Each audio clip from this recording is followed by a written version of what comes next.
Hello बच्चों, good evening. आज हम आप लोगों को पढ़ाएंगे रेशियो एंड प्रोपोर्शनल, मतलब अनुपात और समानुपात के कुछ मोस्ट इम्पोर्टेंट क्वेश्चन के बारे में हम चर्चा करेंगे। जैसे मान लो देखते हैं, आज हम कौन सा चैप्टर पढ़ाएंगे, अनुपात और समानुपात। ठीक है, अनुपात और समानुपात। समानुपात, ठीक है, इस चैप्टर को आज हम पढ़ाएंगे, स्टार्ट करेंगे पढ़ाना। तो चलिए पढ़ाना स्टार्ट करते हैं। सबसे पहले हम देखते हैं, जैसे मान लो हमें दिया गया a अनुपात b बराबर 4 अनुपात 5 और दिया गया है b अनुपात c बराबर 3 अनुपात 4 और हमसे पूछा गया है, क्या पूछा गया कि निकालो a अनुपात b अनुपात c का मान क्या होगा। तो इस अनुपात को देखते हैं हम कैसे निकालेंगे। सबसे पहले यहाँ लिख लिया a अनुपात b अनुपात c, तो a और b के नीचे a और b वाली संख्याएं लिख लो, 4 अनुपात 5, b और c के नीचे ये वाली संख्याएं लिख लो, कौन कौन, 3 अनुपात 4, क्योंकि b और c का अनुपात 3 अनुपात 4 दिया गया था और a और b का अनुपात 4 अनुपात 5 दिया गया था। ठीक है, फिर इसके बाद हम n बनाएंगे, उल्टी n। देखो उल्टी n कैसे बनाते हैं, सीधी n ऐसे बनती है, ऐसे बनती है। उल्टी n कैसे बनेगी, ऐसे करके। तो उल्टी n वाली इसमें हम ट्रिक लगाएंगे, पहले इसका इसमें मल्टीप्लाई, फिर इसमें, फिर इसमें। तो 4 तिया 12 और 5 तिया 15 और 5 चौको 20। ये आ गया इनका अनुपात, किसका किसका, a अनुपात b अनुपात c।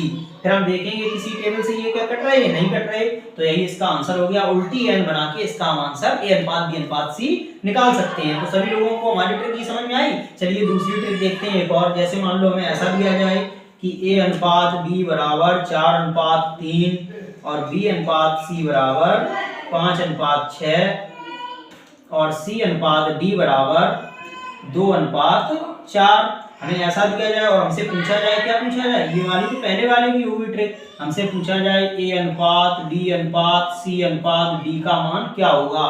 तो फिर हम इसको देखो कैसे लगाएंगे, a और b के नीचे a और b वाला लिख लो, कौन है, 4 अनुपात 3, b और c के नीचे b और c वाला लिख लो, 5 अनुपात 6, 5 अनुपात 6। उस लाइन को छोड़ देते हैं, एक लाइन लिख के ए बी वाले, उस लाइन को छोड़ दिया, बी सी वाले लिख के इस लाइन को छोड़ देंगे। सी और डी के नीचे कौन लिखेंगे, 2 अनुपात 4, 2 अनुपात 4 लिख लिया।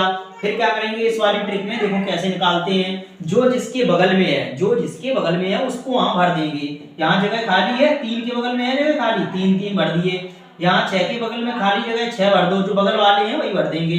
यहाँ कितनी खाली है, 5, 5 के बगल में खाली है, 5 को बिठा दो। ठीक, यहाँ कितनी खाली है, 2 के बगल में है तो 2 को, यहाँ भी 2 के बगल में 2 को। ठीक, ऐसे करके अब इनके मल्टीप्लाई कर लो, इनके क्या कर लो, गुणा कर लो।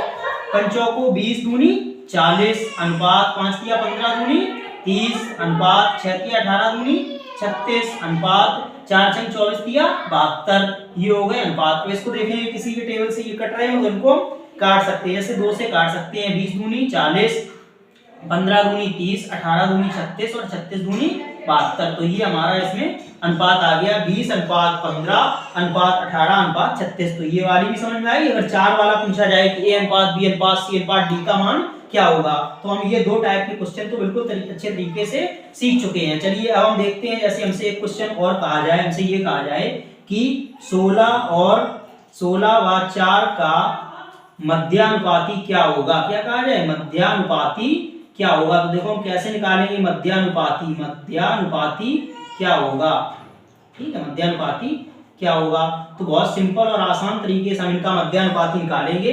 फॉर्मूला होता है अंडर रूट के अंदर ए बी, अंडर रूट के अंदर ए बी कर दो। इनके गुणा ए और बी के गुणा करेंगे, 16 चौको 64, 64 को बाहर निकालेंगे तो 8, तो 8 आंसर आ गया। अगर हमसे क्वेश्चन पूछा जाए 16 और 4 का मध्यानुपाती क्या होगा, तो फॉर्मूला होता है अंडर रूट ए बी। तो इनके गुणा करके अंडर रूट ले लिया तो 8 आ गया आंसर। ठीक है, अगर हमसे ये कहा जाए, कौन सा एक और पूछा जाए कि 15 व 5 का 15 व, अभी हम संख्या एक सोच रहे हैं, यहाँ पे देखना, हमने जैसे मान लिया कि 15 ही है, 15 व 15 का, दोनों 15 ले लिए। ठीक है, 15 व 15 का तृतीय अनुपाती क्या होगा, तृतीय अनुपाती, तृतीय अनुपाती क्या होगा, तृतीय अनुपाती क्या होगा। ठीक है, तो देखो कैसे निकालेंगे तृतीय अनुपाती। एक फॉर्मूला होता है b square upon a, b square upon a। तो b होता है लास्ट वाला पद, 15 15 225 बटे 15 एकामानी 15 है, 15 से 15 काट देंगे कितना आ गया 15। तो तृतीय अनुपाती के लिए फॉर्मूला होता है b² और मध्यानुपाती के लिए फॉर्मूला होता है ab। और a अनुपात b अनुपात c दिया जाए तो हम ऐसे निकाल लेंगे, a अनुपात b अनुपात c अनुपात d दिया जाए तो हम इनको ऐसे करके निकाल सकते हैं। तो ये वाली ट्रिक हमारी सभी लोगों को अनुपात और रेशियो निकालने वाली ये ट्रिक समझ में आ गई। अगर हमारी ये ट्रिक समझ में आई है तो हमारे इस चैनल को लाइक और सब्सक्राइब करें। धन्यवाद।